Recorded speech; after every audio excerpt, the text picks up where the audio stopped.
শিশু, মহিলা, বৃদ্ধ, জওয়ান সবার বুকে গুলি মেরেছে, তারা খুন করেছে, তারা কি স্নাইপার দিয়ে গুলি করেছে, তারা কি হেলিকপ্টার দিয়ে গুলি করেছে, তারা কি গুলিদের দল, তারা কি গুলিদের দল, তারা কি দুর্নীতিবাজদের দল, তারা কি ডাকাতদের দল? আমার আসলে আজকে আওয়ামী লীগের বিরুদ্ধে আর একটি প্রোগ্রাম করব।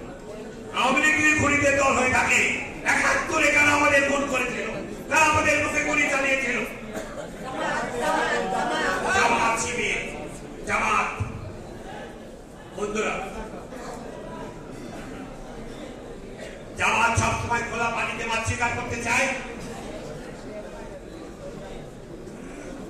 আজকে একটা অস্থিতিশীল সময় যাচ্ছে, নির্বাচন যত ব্যাহত করতে পারবে, যত দেরি করতে পারবে, লাভ হলো জামাতের মতন দলদের, যারা সবসময় খোলা পানি চায়, সবসময় এরকম একটা সিচুয়েশন তৈরি করতে চায়।